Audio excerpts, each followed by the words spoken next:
Good. So it gives me background. And my cam. Okay, do you want to sit in your chair? Nobody's checked your view. Okay. I'm going to actually run the doors together. Hopefully up. Turn the headset on, Scott. I'm trying not to kill your battery, so I'm trying to be good. Okay, well, I can charge batteries. I wasn't recording that. Yeah, you were. I recorded that time. Sorry. Your center of frame. I had a Snickers. I don't know if that's satisfied. Yes, folks, Scott is at it again.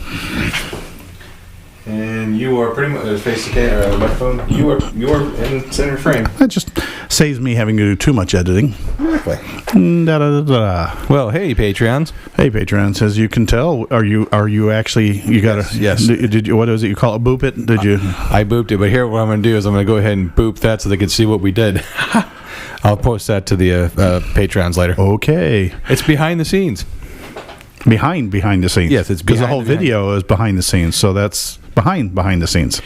Squared. If you insist.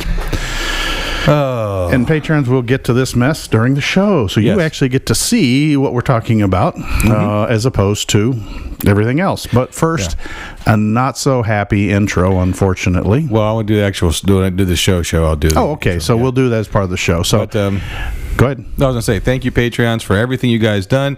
I know most of you got your stickers already because I'm already getting emails saying you got them. Glad to see everything. And pictures of them on your Jeep. That's cool. Yes, thank you. But as far as that goes, again, thanks again. Keep up the good work, and thank you very much. You want to open or you want me to? I will open. Roll on. Great. By the way, he's wearing my headset because he forgot his headset, and since he's controlling the audio, he needs the feedback. I just talk in the microphone. And this is really weird, guys, because they're noise-canceling headsets, and if you don't say anything, I am literally going, what do I do? What do I do? Yeah, they're very, very, very quiet. He's hunting wabbits. Yeah, exactly. Hey, Jeepers. It's Scott here from the On the Trail podcast with Kevin and Scott. You want to try that again? Sure. Dang it. Now we got it rolling. I think we're role reversal when we put the headset on him. Abracapocus. Walla walla bing bang. That too. Hey Jeepers, welcome to another episode of On the Trail with Kevin and Scott. I'm Scott, the slapstick parts guy, and a continual mission to not try and laugh out loud and derail my own train of thought. Well, that's different for this time, and I'm Kevin, the engineer, the guy who reads the instructions, follows them, and uses the appropriate tools. And as we always share, to the beginning of our show, that I've always just blanked out and What forgot. he's trying to say, folks, is while we will share what worked for us, as well as what didn't, and we have a few of those, Yes. It's always up to you to do your own research, make your own decisions, read the instructions. And follow them, please. Please. And we have a lot to talk about following instructions from SEMA. SEMA, Where we talk to the manufacturers who, some of them have actually heard our podcast and go, thank you for asking them to follow the instructions. Yes. that was said more common than not. So if we sound a little off, just a heads up, guys, this is going to be guys and gals, this is going to be a long show. We'll try and keep it short, but there's just so much to cover. And if it gets too long, we'll just do two. Yeah, we'll make it a part two. But on a quick little serious note, though, I do want to take a few minutes out to Troy Martin, one of the good friends of the show. Him and Kurt, again, great, outstanding guys. Unfortunately, probably by the time this comes out, King Louie, his great Pekingese, beautiful dog, very friendly, crossed over the Rainbow Bridge, if not already, very soon. So we take a moment of silence out for him. Thank you very much for sharing that, Troy. We feel your pain, but we've all lost companions like that a time or two. So we do understand, and thoughts and prayers with you. Exactly. So on another note, a little, I guess, as somber, but not as somber, Crawling for the Fallen went through without, I guess it was a pretty good success. Yeah. A very good success, actually. Very good success. And shout out, I got to do this to Bonnie. Yes. Bonnie is a good friend of the show. She's been on the show before. She is the powerhouse behind Specialty Powder Coating, along with her husband, who is the master mechanic and owner of Specialty Motorsports. Yes. The builders of several Jeeps, God's Jeep, and Giau. Yes. And surprise, surprise. Yeah, just won Best of Show. Bonnie won Best of Show at Crawling for the Fallen. Yeah. So congrats, Bonnie, on that one. And what's also really interesting is before I left for SEMA, Chrissy Johnson reached out to me and she says, hey, I got an idea. We got a repeater. And would you mind reading the names of the fallen officers and we'll set it to music? And I absolutely. I was honored she chose, unfortunately she knew you were already in Texas. Yeah. But I was honored to go ahead and do that. And I read all the names. And it was moving. It's moving, but they also had to listen to your voice over and over and over. Well, again, so she said it was a quiet show. No, I'm just kidding. Well, it was a somber moment. It is somber. It's a somber issue. Yeah, Becky, one of Chrissy's good friends, helped her and run the project. She said that she had survivors with her, and my intro and opening that we did was perfect, and the music was perfect, and they all did a great job on that night ride. So Chrissy, we're glad to hear it was a success. And again, hopefully next year. Any help we can do next year, please just let us know. Absolutely. So on to that. So I don't know, Kevin, anything else new happened with you recently? I'm still exhausted. Let's see. Was the walking 6 to 8 miles a day anything to do with it, Scott? The roar and tire smoke billowing in front, so you couldn't even see, a certain town that some of us are referring to as lost wages. Let's see what else happened. Actually before that, I was stopped in Texas and visited a very good friend of ours, and went to see him and Yosemite Sam? Huh? Yosemite Sam? No, and you got to be careful. My friend John, I already know. He epitomizes Texas. Oh yes, he doesn't go anywhere unarmed if he can help it. But no, it was great visiting with him, seeing some of the projects that I've worked with him in the past on, such as his. Amateur astrology. His astronomy. Why do I keep saying astronomy? Well, that's okay. I'm the one having the mental blank out right now. But yeah, he is a home astronomer. That's the word. And but we also went to their church, which was a lot of fun. Even though for their I think it was called Night of Lights, which is their Halloween festivities, right? And they had a record crowd and a record cold. It was down in the 30s. Ooh. And Susan was nice enough, my side of the financial department, to sit out and be the greeting booth and bringing people in and handing out packages and taking names and wristbands. And I got asked, and it's a good cause. So I spent the night standing out on a dark Texas highway, directing traffic with a police officer directing traffic, because we tied up some small town, I won't go into it, in Texas. The traffic was pretty interesting, and we managed to get absolutely no accidents. Nobody got run over crossing the highway to go from parking lot to festival. That's a good thing. Back, and nobody was screaming bloody oaths at us because they had to wait in line too long. So I rate that as a success. Now, of course, I was down to the point where I was starting to chatter because all I had was exactly. You're a Florida boy, aren't you? I is a Florida boy now. I didn't used to be, but I've been here long enough that pretty much my cold tolerance is gone. You can tell the people from Florida in the airport when they're in socks or flip-flops and shorts and a tank top. And you realize here in Nevada it's like 38 right now. Yeah, but it was a lot of fun to wander around in the hill country of Texas again. Yeah. And then jump on the airplane and come down to Lost Wages and meet up with Scott and Dory, his side of the financial department, who you guys had some fun before we got there. And it's so funny when you said on a dark Texas highway. So we got there early. We got there at Saturday evening, morning-ish, whatever. I don't know, one of the 2 days. It's all a blur. And so we got there, and Dory, she really wanted to do a dune buggy adventure, and so we had scheduled a thing for. I gotta give them a shout out, Sun Buggies. Okay. And it was a lot of fun. On Sunday we went, and I have the byline here, and we'll get. I know you're all like, "Shut up, get to SEMA," but we got to talk about the whole experience. Because it's so funny. I got to witness what everyone else gets to in Jeep Beach. And let me finish. Let me say it by this.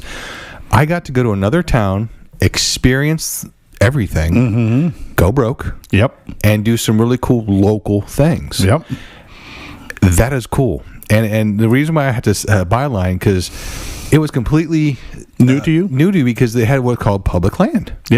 And they take you out in these buggies. They get you all suited up. They get you taken care of, strapped in, tied down. Yeah, and it was funny because he's like, Dion, our guide, he goes, hey, what are you guys here for? I'm like, well, we want to have some fun. He goes, come on. Everybody wants to have fun.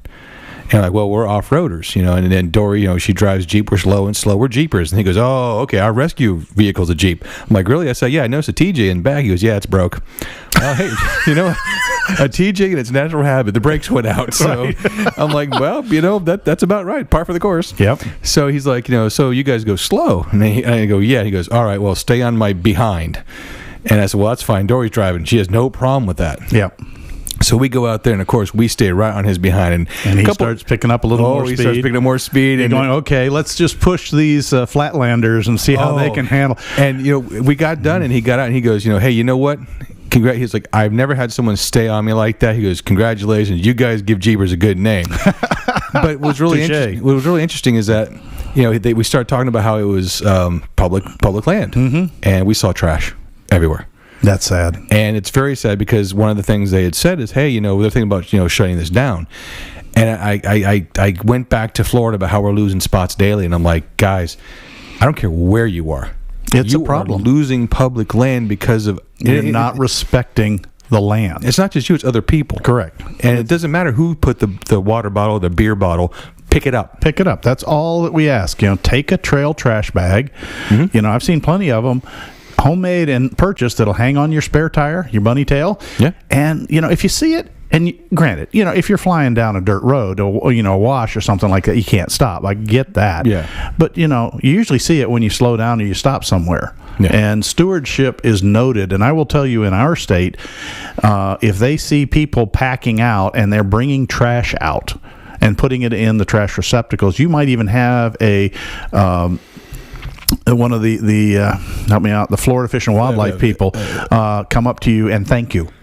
Because they can't do it all, and they're not garbage men either. So, but if everybody pitched in a little bit, if everybody picked up one can, just one measly can or water bottle or beer bottle, you would make a huge difference. And for those of you worried about an open container, that's why you have the trasheroo, the bunny sack in the back. Hey, I picked this up, and they'll tell. They can see if it's covered in dust and dirt and ants and whatever. They're not going to shoot you, particularly if you come in and say, "Hey, look out," and they're going to go, "What's in there?" And it's like, well, we picked up some trail trash while we were driving.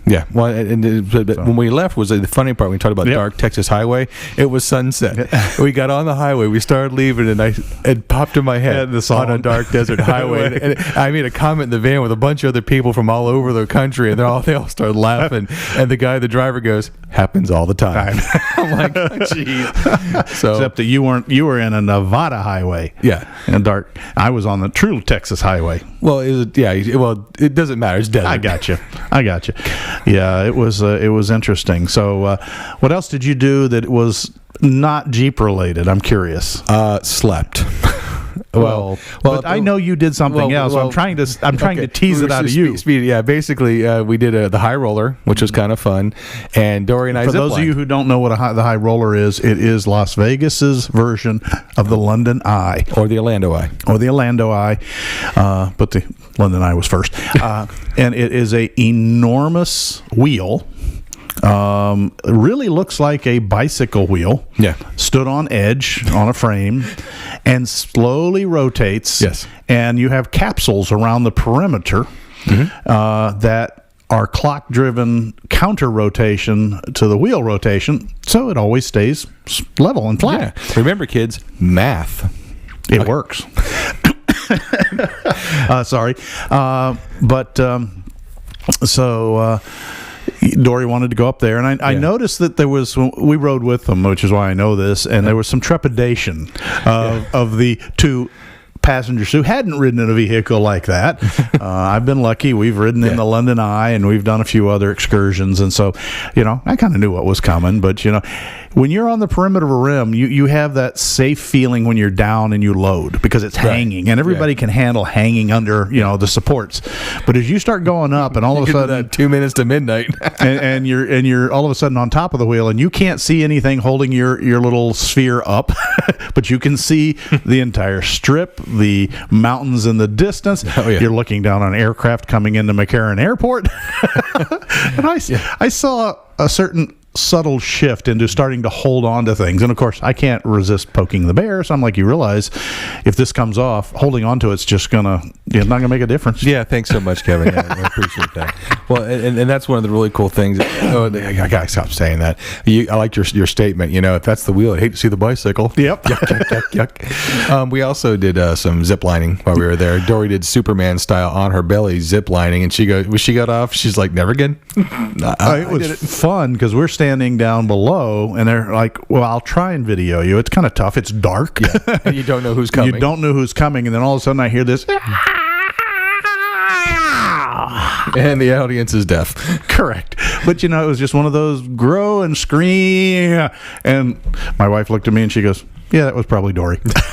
And what's more throws you off is that she had like LED lights glowing on anybody that did Superman had the LED lights that I think they were supposed to be the S of Superman. Or excuse me, copyrighted superhero. Well, okay. But I did have to laugh because I could tell you were sitting in a basket with your legs dangling down. Oh, yeah. In your Florida shorts. Well, it's kind of like when they all say, do you have any back injuries, sir? No. Moving on from that. So, let's get on with the reason we went. Yeah, the reason we went. Specialty Equipment Manufacturers Association. Yes. The big show that they put on every year in the fall to show you all the new products that members and even non-member companies are getting ready to release or have recently released. Yes. And I will tell you, nothing we can describe is going to really put it in perspective. You have to somehow go to appreciate this, even if you can't get in, and it is an industry trade-only show. Correct. There is outside that is open to the general public. All the outside venues are open. Only through the glass doors is restricted. Yeah. So there's a lot. And then, of course, at the end of it all is SEMA Ignited. Yeah. And SEMA Ignited is when all of the show cars are coming out as they break it down. And demo vehicles, they come out and they have to parade through. Now, some stay, and then there's some other things going on. But it's your last chance to see all the custom vehicles. Yeah. And I'm going to byline right now. Okay. If you're listening to this podcast and you haven't checked out our YouTube page, our presentations from the media pre-tours for Monday, Tuesday SEMA opening, Wednesday, and Thursday are all up on YouTube, and they are public. They are normally, we kind of hold the videos back for our Patreons. Right. But this was so big that we felt we would share them with everybody. Yeah. So if you're listening to the podcast and you want to see what SEMA looked like, I bet only a small fraction, go watch the videos. And you can watch me do a miserable job of trying to weld aluminum for the very first time. And we'll get to that later. Well, and that's the reason why we did it, because everyone's like, hey, you get a post, podcast. Getting up and walking that entire show and then coming back, we were exhausted. And it's like, okay, either we record an audio segment or we do an editing on the video. We sit down for an hour and a half, almost 2 hours sometimes. Kevin did especially. Every night we produced a show. Yes.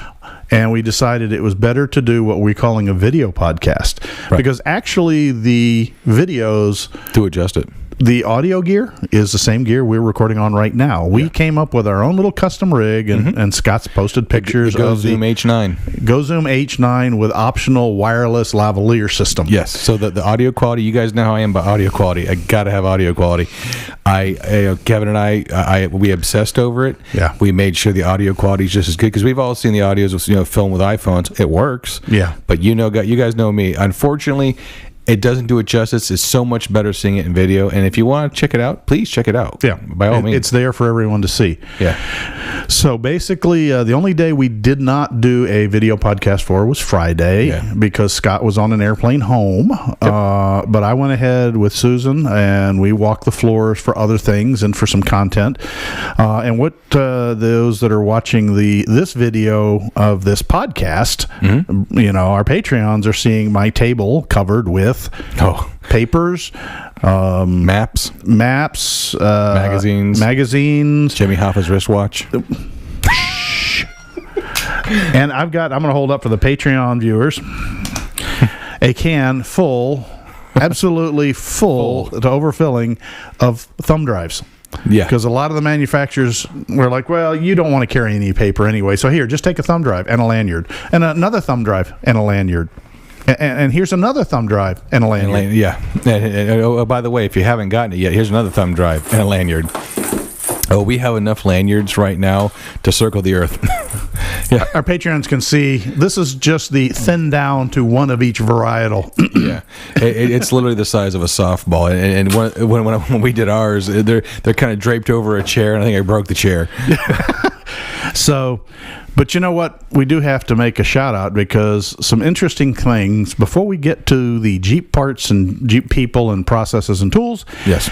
We got a couple shout outs because we ran into fellow podcasters. Yeah, podcast alumni. One of them was Cody from Trail Chasers. Okay. We took a few minutes and talked with him a little bit. And, you guys know how I stress about Australia. Yes. And even though not really a podcaster, but I think it's very, very fitting, yes. That we ran into Ben Davidson. Hi, Ben. Hopefully you get a chance to listen to this. And he was very interested in our Jeep podcast in America because Ben is the editor-in-chief of Jeep Action Magazine. Kind of a neat magazine, very well-made magazine, almost a catalog. The production quality is very, very nice. Paper stock, glossy, the whole nine yards. Great materials, even articles on TJs and old rework and older Jeeps. I was reading this going, okay, I'm ready to move to Australia. It was absolutely fantastic. And so I got to say that, Ben, you produce a fantastic magazine. I wish it was, distributed here in America. Yes, I know you will mail it for a small fee to the States, but hey, you know what, though? It's nominal. The production quality in that magazine, all the information in it's really good. It's universal. Well, what's really neat was when I was reading through the articles is to see the Australian viewpoint. Yeah. Okay. And while there were some differences, they're Jeep heads, just like we are. Oh, yeah. So absolutely. That was fantastic. We've talked about our sister shows, and of course, the heart and soul of the sister show, the guy that keeps it all together. Yeah, Tony McElroy. Yeah, for the 4x4 Radio Network. And we walk into the media center, and all of a sudden, we hear our names being shouted. Hey, Scott! Hey, it's like, what? Who knows us? This is surreal. And it was Tony. Yeah, he took a few minutes out to do a quick video interview up on the website, the YouTube channel for it. Yep. So I'm just going to do a quick rundown. Keep it simple off-road. That was kind of neat. Met with them. Kelly Nomura, brand manager for Tread Magazine. Yep. Jan Wagner, a syndicated weekly lifestyle columnist and auto guy, was there and talked to us a little bit. He was a really cool guy. www.drivetribe.com and search for Auto Matters and More Tribe. He was really neat. And while he wasn't directly into Jeeps, he was definitely a gearhead. Oh, yeah. And willing to talk issues. We met Jimmy Jett of Snail Trails 4x4.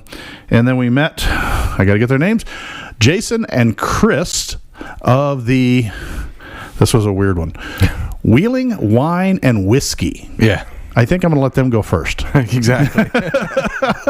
Podcast. So I guess they talk about wheeling, wine, and whiskey. Yep. Yeah, I've heard one of their episodes, checking them out. It's not bad. I mean, they talk about a whole bunch of different kind of stuff. Again, sometimes, it's nice to cover a different subject. We did the trail chow, stuff like that. Kind of like, mix it up a little bit. And then, let's face it, I had the most fun with one specific automotive journalist, including probably, unfortunately, giving a little heart start when I reached up behind him and tapped him on the shoulder. Oh, yeah. If you guys ever watched Trucks TV, okay, on the old Velocity channel, and before that it was well, I don't remember the different, they all went through. And that was Kevin Tates. He was super cool. He's the guy on trucks. He was the painting specialist, but he was very good with a wrench. Found out that his shop is only a little ways down from Ian Johnson. Yep. And Ian, as you may remember from the same group of shows, the original Extreme 4x4, and he was the host, and this young lady got a start with him. Yeah. The late sorry, caught me right there, Jesse Combs. Yes. Who passed away. But if you go back and look at some of the Motor Trend Network old shows, you will see a very young Jesse Combs just out of welding school. Yeah. On Extreme 4x4 with Ian Johnson in the time. And yes, we did get to meet Ian Johnson, but I get more about that later, because that was a little more of related to some other parts of the show. Yeah. So those are all the basic shout outs for other media who we ran into. And I'm sorry, what's going on right now? Scott's here looking at the time going, no. I'm just checking the levels. And I'm sorry, guys, if it sounds a little weird than normal. I forgot my headset, so I'm wearing Kevin's headset. So where do you want to start? I'm looking at this field of cards. I'm looking at the maps. Some of our Patreons may be able to see it. Let me try and put this into perspective. There were 1, 2, 3, 4, 5, 6, 7 buildings. I'm going to count the 7th as that tent, outdoor. The Overland Experience. The Overland Experience. The Overland Experience was relatively small in comparison. Yeah. But it in itself was very large. But these other floors held 200 to 300 vendors per floor. Yeah. Okay, I counted the South Hall Upper, which was the heart and soul of the off-road, where we spent all of Monday morning. As we said, 6 to 8 miles a day trying to go through the coverage on this. This is an experience. This is, it must be like somebody out in the hinterlands when the Barnum and Bailey circus rolled in, and they'd never seen anything other than cows and horses and pigs. Yeah. And all of a sudden it just kept, the train just keeps rolling in and rolling in and rolling in and rolling in. We just kind of like, oh my goodness. And the fact is they really do bring the experts and the builders in. So just as a quickie, we were in the Mopar booth. It took us 2 days to get to the Mopar booth, which isn't really a booth. It's a whole section of the hall. Right. There's a 360 view of the tour of the Mopar booth on our Facebook page. Yep. And so we were standing next to a very unique JT. And you'll see it on the videos, and you can listen to it on the video, on the audio side of that. And I'm talking to a guy, and he's in the Mopar booth, but he's wearing a Dynatrack shirt. And I'm like, oh, okay. Dyna or Dynatrack? Huh? It's a Dana shirt, right? Oh, I'm sorry, it was Dana. I'm looking at the wrong card. It's okay, but there's like 900 here. It is important. And lo and behold, the gentleman kind of said, well, we were asking about axles at that point. And he looked over and he says, well, I'm the builder of this Jeep. And I'm like, really? As in the builder? He says, yeah, as in the guy who paid the bills, did most of the work, selected the components. And this JT was sectioned into a cab and a half. All right. And then had a modular flatbed assembly on it. Pecor, I think, was a manufacturer. So if you take everything off, it's just a flatbed. Right. But then you can lock in. He had an overlanding capsule slid on and locked down that had a generator in it and water. And you were right. It was Dynatrack. It was Dynatrack. Dynatrack. Yeah, because I'm thinking this wasn't the Mopar booth. This is the Dynatrack booth. No, this was the corner. This was the... Now you got me confused. We'll have to go back and look at our own video. Yeah. But that was Anthony, right? Yeah, that was the tan one up, the cab and half with the... that was the Dynatrack booth. Okay, but Dynatrack. Yeah, okay. But Anthony Carvalho, I hope I'm not mutilating your name too well, was a performance axle specialist, but also built the Jeep. Yeah. So there's a guy... who works for a supplier but is also a Jeeper. So what do you think that carries through in the designs when they're building their axles? Oh, yeah. He knows what's going on. Oh, yeah. It was a Hemi-powered, the whole 9 yards. Oh, yeah. No, sorry, a Hellcat. Hellcat powered. Yeah. With Dana 60 axles under both ends. I mean, it was an awesome build, and I can't describe it. You're going to have to look at the video. Yeah, it was beautiful. And again, the cool thing was, again, like you said, he was an engineer too. Yeah. Yeah, he talked about the angle, Ackerman angles. Yeah, we were talking about the fact that they now, when you have, well, actually they did then, but, everybody thinks about caster, camber, and toe. Right.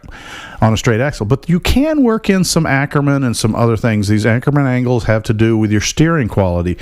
And his comment was, well, they actually now, Dynatrac will machine the knuckle to your specification. So if you want to have a little more Ackerman into it, they will drill the hole that the axle knuckle goes on the tube before it's welded. So it has not just tilt, which would be caster. Right. But everybody thinks, oh, it's a straight thing. It slips on. No, if you drill that at an angle, you can actually change the apparent Ackerman angle. I'll put it that way, because Ackerman really plays into independent front suspension more than fixed axles. But what that means is that your caster will change as your steering angle changes, which you can then dial it in for wheelbase length, because that's where Ackerman comes in. Right. And he had that axle machined for the new wheelbase that he built his rig to, and he says it handles like a sports car. Yeah. And he said the safety is a key when you're slinging around that much Jeep with that much power. And and so he wanted something he felt he could control. Yeah, what was again the whole experience, and he's one of the first ones that said, hey, don't be afraid. Call us. If you have questions about our product, we want you to be happy. Yeah, and they want to work with you. What else do we got to cover? Oh, man. Well, we did get some of your questions, and on the videos we answered them, but, we talked to Chris Meehan at iDrive. Yes. He talked a lot about iDrive and educated us about what iDrive can do for the Jeep. He also kind of told me some ideas what it can do for my Jeep Puller, my F-250 little rocket ship. And that's to be honest with you, I was one of those people when I looked at these iDrive pedal plug-in power things, I'm like, who cares? Again, I was that way. Yeah. But learning things where he gets, again, we talked about how Dory's Jeep is re-geared to 513, 513, right? Yeah, okay. Yeah. That's embarrassing. That's what you did. 513 plus the lower gear ratio of the 4-to-1 transfer case, about how it lunges and launches. And he says they can set the iDrive up, you punch a button, and you have multiple settings. So you can have your rocket ship. Everybody goes for the rocket ship. Take away that pedal delay, take away any turbo lag and all that kind of stuff. But you can also put it the other way. Yeah. So that when you come into the super low 4-to-1 reduction in your Ruby, it doesn't jump. Yeah, it comes up easy, which would make trail manners so much better. And he goes, the chances of breaking is a lot less. Right, because you don't snap the axles. So those were things, and of course, I'll be honest, I don't think it's a very small booth. It's a small company. I probably wouldn't have gone down there and given them a second look if it hadn't been for one of our listeners asking questions. Yeah, he said, hey, I'm thinking about doing it. What do y'all think? Okay, sure. We went right to the question and asked, which is really nice to do because, again, Kevin and I always talk about how, we want to keep the show listener supported. Mm-hmm. That gave us that opportunity. Didn't have not to worry just listener supported, but listener driven. Listener driven. Don't have to worry about any sponsors, making anybody mad. Walk up and say, hey, our listener has a question. Yep. Now, one of the other fun places that we stopped and met Chris Young and Rob Draham, I think. And they're out of Michigan. Worked for a company that I know, but I didn't realize that they also make parts for Jeeps, and that's NAPCO, or NAPCO as they kind of go. It's spelled NEA PCO. And if you need harder, stronger U-joints, they make all series from 13, let's see what they say here, 1310s to 1550s, lubricated for life. They're covered by extended warranties. They're backed by customer service. And I'm sitting here, and again, if you are Patreons will see it, the third page of their catalog is Jeep 2007 to 17 JK long slip high angle components. Yeah. Now, these are the guys I know from semi-trucks and that kind of stuff, but they have front shafts, rear shafts. Yeah. Breakdowns and colors. Breakdowns and colors. They talk about that their double cardons are high-angle components. And they make them for things other than Jeeps, but they, and I was absolutely floored to find out that they even make rock crawler drive shaft assemblies. Oh yeah, 20-inch slips. Wow, 20-inch of travel, folks. Think about that. So awesome. The warranty looks good, but it's just something else that you can look at when you're looking for parts. You're not necessarily limited in that. Something in the auto parts store. So I learned something new, and I guarantee you I'm going to look into them when I need to replace some U-joints. Well, and that's one of the really cool things we talked about, me and you to the sidebar, is that when we eventually, I guess a little sidebar is when we talked about how like it's especially new parts. Mm-hmm. A lot of brand new companies came up out of the woodworks just to showcase new items, and that's like American Adventure Lab. Yep. We met Britt again. Britt Mansell. Yeah, I love his title. Yeah, did you see his title? Oh, I love his title too. He's the Chief Thinker-Upper. Yep, that's on his business cards. Yeah, and what's really cool is like I actually looked at sequential headlamps because.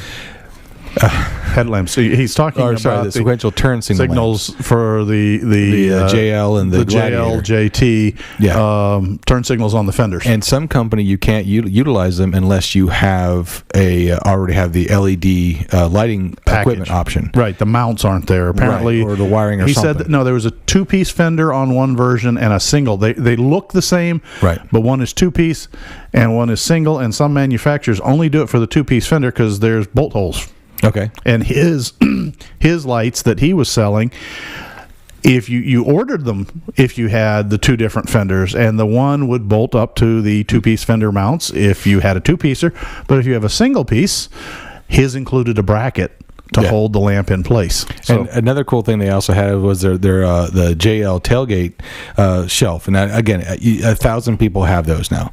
Mm-hmm. They're very but popular. His was just the cool thing. I even told him he could trademark this is that it had the typical mole packet slots on it, but he had an automotive latch that brought it down. Mm-hmm. And another really cool thing was I called it the 10mm searchlight.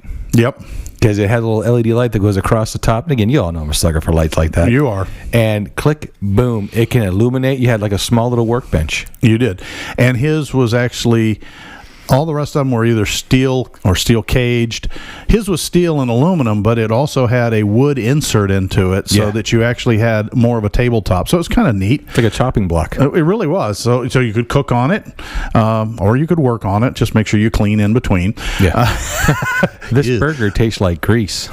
Yeah, well, that's normal for burgers, but maybe not axle grease. It tastes like anger and regret.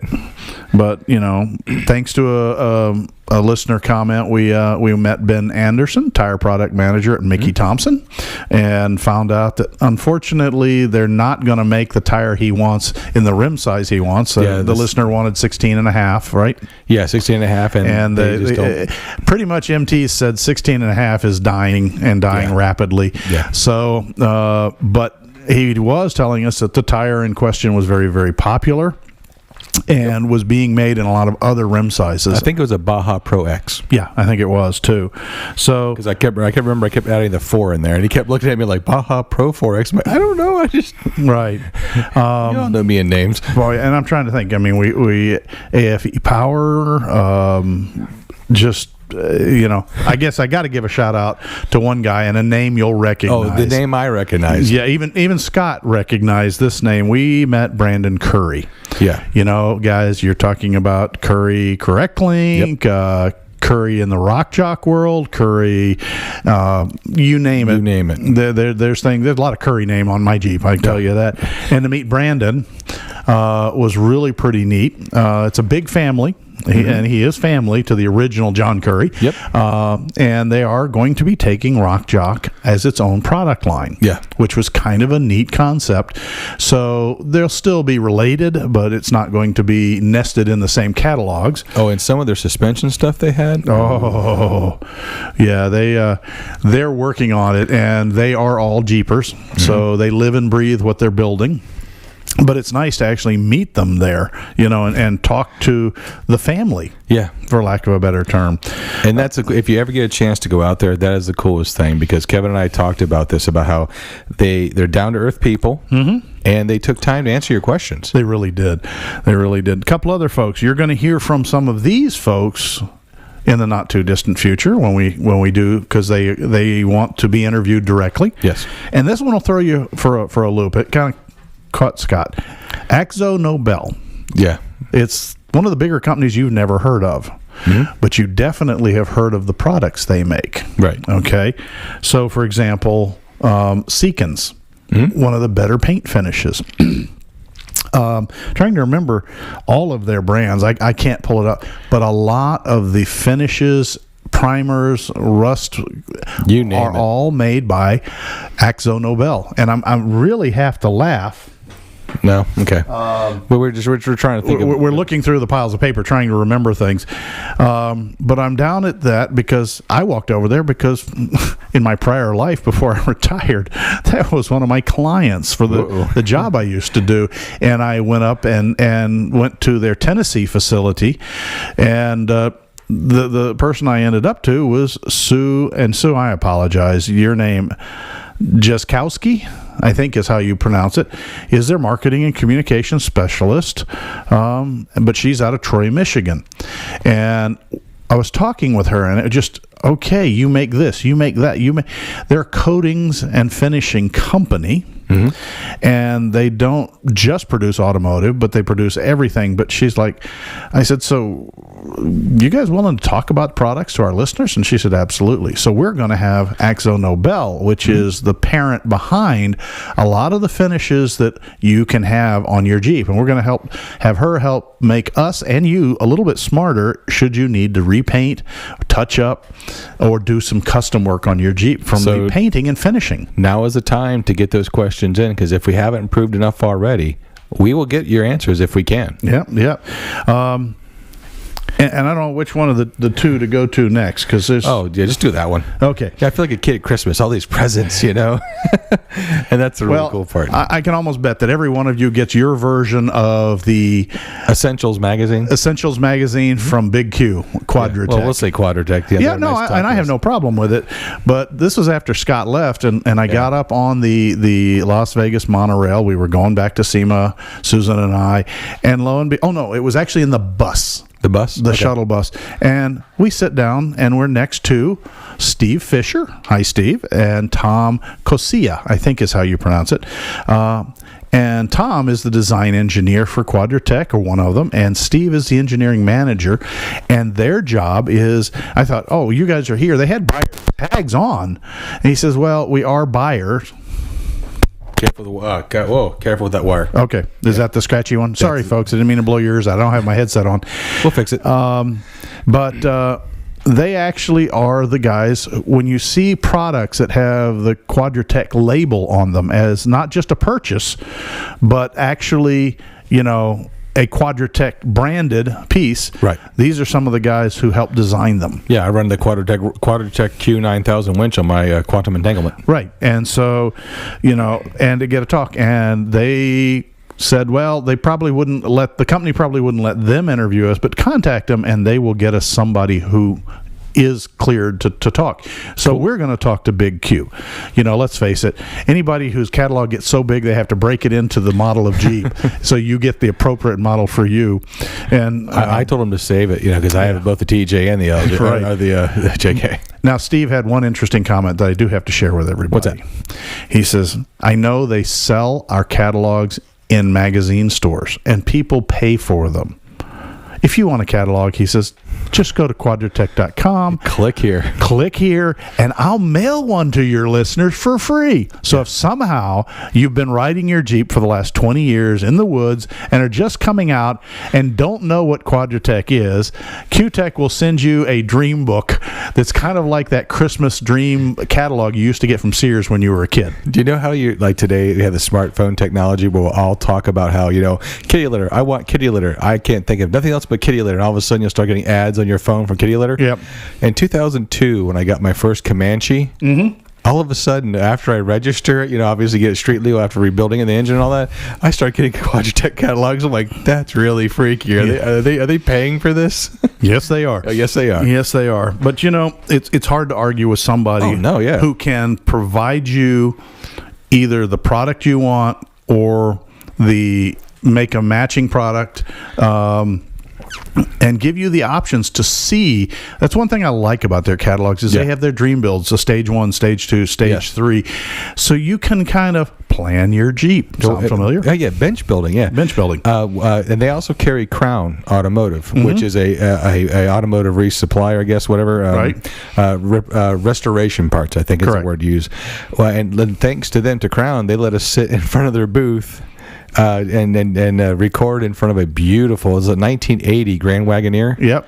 Yeah, beautiful. You all have seen the pictures. Yeah, if you haven't, that's the one with the canoe on top. Yeah. Yeah. To go out and find a cedar strip hand-laid canoe to put on top of this thing, fit out. It had original paint. It was beautiful. Because the one thing I will say that was not bad. Here it comes. But a little bit overkill. And the thing is, I can't blame the sellers. No. But I counted the number of non-Gladiator, non-JTs, Jeeps. I went about 6 in the entire show. There was 2 CJs. One you didn't see. I saw it down in one of the other booths on Friday. Well, there was the YJ Gladiator. Yeah, but that's still a JT base.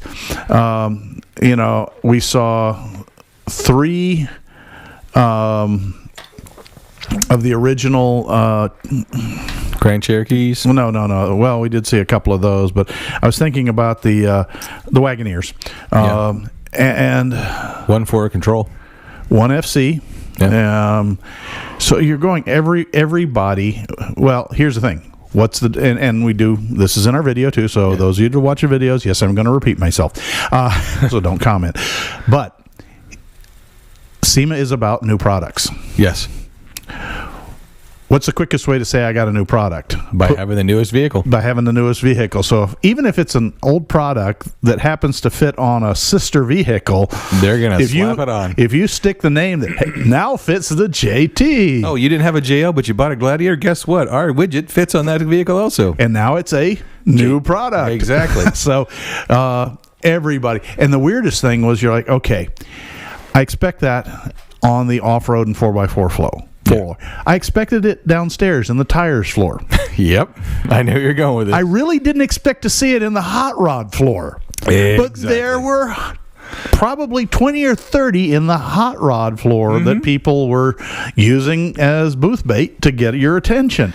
They were outside. There was every imaginable build, color, configuration, including the internet famous one from Quake LED. Yep. And everyone kept saying, who would put 13x7 reverse offset wire wheels on a Jeep Gladiator with the 155, 30, 15 white wall tires? And I called it, and so did a few other people. Yep. It's on every Facebook page. It's on every social media outlet. Love it or hate it, it got the job done, because guess what was all over the side of that Jeep? Yep. Quake LEDs. So I do have to sidebar. Yeah. Non-Jeep, but at least it was a truck. What's that? Guys, girls, anybody listening, the Ford, what was the name of their off-road track? The Ford, not the Ford Experience. I think it was a Ford Experience. Maybe it was a Ford Experience. That's right, it was. Yeah. Imagine your local shopping mall, the entire parking lot empty. You put a ball made of tires that's probably 20 feet in diameter. You put shipping containers in a stack so that you have 2 on the ground, 1 overhead, so you have a little tunnel to shoot through. Yeah. And then you pile up a ramp and landing pad in the middle and pave it. Not make it a jump. Yeah, pave the bloody thing. Yeah. And then you take turns alternating all day, giving rides first in a Ford Mustang, one of their I don't know if it was an SHO, Mustang, but it's and I will say that I did note that most of them, if they're running the factory mufflers in Spirit, they've been cored out, so there's no baffles in them. But the Mustangs were drifting the course, zipping around, obstacles, and you could see the look on people's faces. But the Ford truck got my attention. Now, it's an F-150. It's a Raptor. It's a Raptor version. And they put somebody in it's a four-door Raptor. And this thing is running on the same course as the Mustang. Admittedly, not as fast. Right. A wee bit more body lean, but the rear tire was coming off the ground. The tires were definitely talking and leaving trails of smoke. Oh, yeah. And then they come around to that ramp, and they hit the ramp. Yeah. And the lowest jump I saw was 3 feet clear. I'm not talking about just the front wheels. I'm talking about the entire truck. Yeah. And then landing on the down ramp. And they did it 2 or 3 times. Yeah. And I will kind of question Ford. I did see the note that says not modified, but I'm like, really? Yeah. I drive a Ford. Really? But talk about an attention getter. You're coming off of the monorail or the buses are dropping, and all you hear is roaring engines, tortured tires, billowing to where you almost can't see the vehicle, and squealing tires. It's a Ford pickup truck. Yeah. And I'm like, Susan, my wife looks at me. She says, well, do you want to go for one of the rides? And I said, no, I want to drive. Not option. Yeah. Now, I do have to hit this. And again, it was in the video again, but this is going to get people's attention. I did see one booth that had the ultimate booth candy. Now, if you've been to any conventions anywhere in your life, you know what I'm talking about by booth candy. It's the little bowl of things or the stuff that the people in the booth are handing out to get you to come to their booth. Right. It may be pens, it may be, lanyards, it may be candy. It's usually a bowl of candy of some different types. Yes. So it's all typically called booth candy or swag. Or like BXT tires or BKT tires had the Scooby-Doo. Yeah. Little mini truck Scooby-Doo trucks. Little mini truck Scooby-Doos. Well, I got to give a shout out. Talk about knowing your audience. eBay Motors. Yeah, was there. Whoever your marketing director is, it's a genius. Genius. eBay Motors, and you're walking by, and it's like people are kind of crowding the booth people. I was like, there was a line. What are you giving out? Rolls of 20s? Well, that's what I thought. And then all of a sudden, you get this little card with a blow mold on top, stapled, that they actually hand it to you backwards, so you just see eBay Motors, and you turn it over, and it says, need hard to find items? Try eBay Motors. What's in the packet? 4 10 millimeter sockets. Yeah. 2 quarter drive, 2 3/8, 1 deep well. Let me see what I'm saying. Yeah. I'm showing the Patreons right now, just like that. I mean, come on. That is brilliance. That was just incredible. And then they also hand you the ultimate teaser to go along with it. You think it's a business card. It's a coupon for $10 off any purchase on eBay Motors. They know their audience, They know their audience, and this was probably the hottest swag being handed out at the whole conference. It was awesome. I have to say, again, hats off to the guys and gals at eBay Motors. I mean, that was marketing perfect. Genius. Some of the other folks I talked with, for example, for those of you who've heard me talk previously, I do run a Ford truck as my tow vehicle, and not because I'm afraid to drive. It's I want to make sure I make it home from events if I do something stupid, which I want to do. That's how I learned to repair stuff for you guys. Previous statement about jumping a Ford Raptor. Yeah. But so, I met with Steve Kelly of X-Tang. And didn't he share a picture with you? Was it X-Tang that shared the picture? Which picture? The Gladiator. Yes. Oh, yes. Thank you. I would have forgotten that. Guys, for those of you, guys and girls, I'm sorry.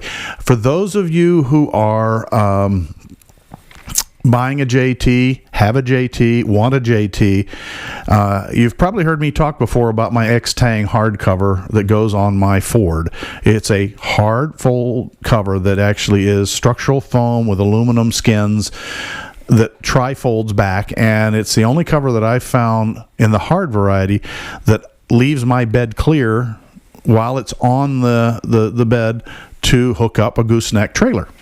Okay, correct. Or a fifth wheel trailer, yes. Which is really nice when you're going to an event and you pull your Jeep off your trailer, and then you're like, okay, I'm ready to go get to my hotel. I don't want my bags exposed to weather. I need to go to the grocery store. I need to go get parts. The cover closes over the hitch and is secured internally. So if the tailgate latches, well, they have released their JT model for the X-Tang. Yes. And I'll tell you what, they didn't have one there. And he felt bad because he says, yeah, I know, we missed the boat here. But he was showing me some production literature. It actually fits better than any other cover I've seen. It looks like it was made, and it was, but I don't mean it metaphorically. I mean the whole cover it fit the look better than OEM. Better than OEM for the cover. Yeah. And of course, knowing what I know about it, the way it locks, it would be a great cover. Yeah. So if you guys need a hard cover, look at the X-Tang Trifold. And Steve Kelly, thank you very, very much for the information. That was a neat cover to see something out, something like that. Well, another really cool thing about when it comes to these new items, again, it was day one on our videos. And again, we keep going back to the videos, but some of these products you just have to see. Because, again, SEMA really pushes the new product aspect. They do. That's the whole focus of the show. As a matter of fact, we forgot the most important beginning of the show when we had our breakfast for new products. Jay Leno was there. Yeah, he was a speaker. And he talked about he was a guest speaker, but he talked about innovation, going at the people who started things in their garage and had an idea and progressed and moved on with it. They really push these. So we could keep saying go back to the video, but there are so many cool items that we just can't cover in one or two shows. Yeah. Like we talked to Bully Dog. I'm sure if you listen, oh, well, that's diesel. Well, Jeep's heading for diesel world. Yeah. And I talked with Jonathan Kitchens. He's actually here in Florida. He is the calibrations team lead. And he was talking about the tunes and how they can adjust the tunes. And, now that the EPA is cracking down on deletes, I'm sorry, I bumped my cord again, on deletes on diesels, he says, we do it 50 state legal. Yeah. So they can help you in your diesel world. Now, let's shift a little bit. We've talked about products. Yeah. But if you own a Jeep, you have to work on your Jeep. Mm-hmm. And a lot of people who work on their Jeeps want to build their own stuff or modify their own stuff. This is when things are getting good. Yeah, this was fun. First shout out has to be to... Please tell me you're going to say him by name. Yeah, I'm going to say it by name. I have to say it by name. We met a bunch of people there. We did. We met everyone was super nice and very, very animated. But this is ESOB's booth. It's where, if you guys look at the pictures Scott has posted and other things, you will see I'm having a conversation, not just hi, thanks, I have your autograph, product, but with Ian Johnson. Like we've mentioned him before. Right. He owns, what is it, Mad Dog? No. Big Dog. Big Dog off-road shop in Tennessee. Sorry, Ian. The memory isn't what it used to be at 60. But they handed it off. I wanted to talk to somebody as a guy with tools in the garage, not big industry guys that are buying welders and tools. And I'd heard some information that had been published about the ESOB 205 AC/DC. This to me, and I'm a tool junkie, this is really a cool welder. Is it cheap? No. But it's less than buying multiple welders. So in that way, maybe it is inexpensive, a value. But the Rebel 205 AC/DC welder, if you can only have one welder, this will do MIG, TIG, stick, but it also runs AC, DC, DEC, or I always forget the other. It's a complete alphabet soup. It will basically weld almost anything. Yeah. And one machine, you can use it with gas, without gas. You can weld aluminum. You can weld steel. You can weld stainless steel. So think about it. How much of the body armor nowadays is aluminum? Oh, quite a bit. Okay. How about your exhaust systems? I wouldn't put anything but stainless steel on. Yeah. Okay. But I have to take it to somebody, Well, it's literally it makes old slaw, cold slaw, new slaw, mother and slaw, julienne fries. This thing will slaw anything you want. It's literally the Ronco plum pitter yogurt squirter of garage tools you could ever want. And again, the cool thing about it is that even me, not under like your welder you have now, pretty cool. It's got a couple knobs, a plug, yada yada yada. And it sticks two pieces of metal together. Yeah, you put the quarters in it, but I understood the interface of how to use this welder. Well,